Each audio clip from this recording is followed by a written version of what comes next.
Betapa terkejutnya pria ini ketika menyadari bahwa kakinya telah diubah menjadi kerangka logam menyerupai kaki robot.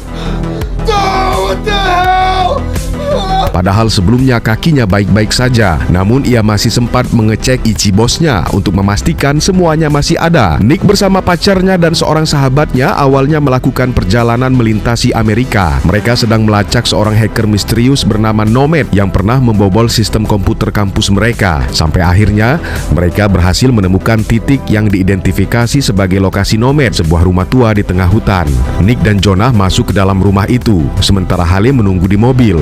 Tapi saat mereka berada di dalam rumah, tiba-tiba terdengar teriakan Halle. Mereka segera berlari keluar untuk mengecek. Namun saat mendekati mobil, Halle sudah tidak ada di sana. Saat menyenteri area sekitar, Nick melihat pacarnya itu seperti terangkat ke udara. Lalu seketika suasana berubah menjadi hening dan gelap. Ketika Nick siuman, ia sudah berada di semacam fasilitas kesehatan, namun dalam kondisi lemah dan linglung. Tempat itu dipimpin oleh seseorang bernama Dr. Wallace. Dr. Wallace melakukan serangkaian tes aneh kepada Nick, mulai dari menanyakan apakah ia masih memiliki 10 jari, hingga apakah ia berasal dari bumi. You have 10 toes.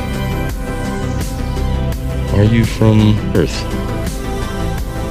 Dari serangkaian tes berikutnya, diketahui bahwa kecerdasan Nick meningkat sangat tajam. Di tempat itu, Nick sempat melihat Halle yang sedang dirawat, tapi ia tidak diizinkan untuk mendekatinya. Berniat kabur, Nick memotong selang infus, menghancurkan roti, dan memasukkan roti yang telah hancur itu ke dalam selang, lalu meniupkan serpihan roti ke mesin pengunci pintu untuk mencari tahu potensi tombol yang harus ditekan. Dengan kecerdasan yang meningkat, Nick mampu menghitung kemungkinan kombinasi tombol itu. Ia juga sempat membuat denah ruangan demi ruangan di fasilitas itu.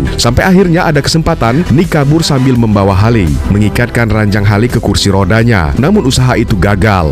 Nick pun kembali ditangkap dan dibawa ke kamarnya. Saat berbaring di sebelah Halle, tiba-tiba Halle tak sadarkan diri. Nick yang panik mencoba meraih tubuh Halle, namun dihadang oleh para petugas hingga ia terjatuh ke lantai. Saat itulah Nick menyadari alasan mengapa selama ini kakinya selalu ditutupi dan dikunci kain. Rupanya kakinya telah diubah menjadi kaki robot. Dengan terseok-seok, Nick mendekati kaca besar di ruangan itu, di mana dari balik kaca, Dr. Wallace selalu mengawasinya. Dalam keputusasaan, Nick hanya bisa berteriak. Ia kemudian meraih isolasi di dekatnya dan membuat celana dari selimut untuk menutupi kaki anehnya itu.